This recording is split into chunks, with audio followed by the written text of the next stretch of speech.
আমি বুঝেছি, আমি একদম কোনো এক্সিট খুঁজছি না, দেশেই ছিলাম।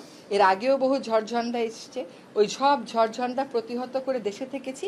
বাকিটা জীবনও বাংলাদেশেই কাটিয়ে যাব আপনাদের সাথে ইনশাল্লাহ। আসলে ওনার কোনো একটা ব্যাপারে গ্রিভেন্স আছে, এই বিষয়গুলো পরিষ্কার উনাকে করতে হবে। উনি যদি কখনো কোনো বিষয় পরিষ্কার করেন তখন সেটা নিয়ে সরকারের বক্তব্যের কথা আসে, তার আগে তো সরকারের বক্তব্যের কোনো সুযোগ নেই। এখন নাহিদ ইসলাম কেন কোন কথা বললেন, উনি যে নামগুলো প্রকাশ করেননি, যে আলোচনার বিষয়গুলো প্রকাশ করেননি, সেটা নিয়ে আমি কেমন করে মন্তব্য করব বলেন।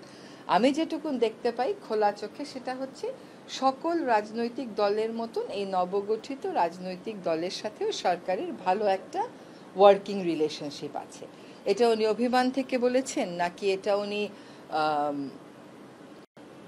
আসলে ওনার কোনো একটা ব্যাপারে গ্রিভেন্স আছে, এই বিষয়গুলো পরিষ্কার উনাকে করতে হবে। উনি যদি কখনো কোনো বিষয় পরিষ্কার করেন তখন সেটা নিয়ে সরকারের বক্তব্যের কথা আসে, তার আগে তো সরকারের বক্তব্যের কোনো সুযোগ নেই। আমি বুঝেছি, আমি একদম কোনো এক্সিট খুঁজছি না, দেশেই ছিলাম। এর আগেও বহু ঝড়ঝন্ডা এসছে, ওই সব ঝড়ঝন্ডা প্রতিহত করে দেশে থেকেছি। বাকিটা জীবনও বাংলাদেশেই কাটিয়ে যাব আপনাদের সাথে ইনশাল্লাহ।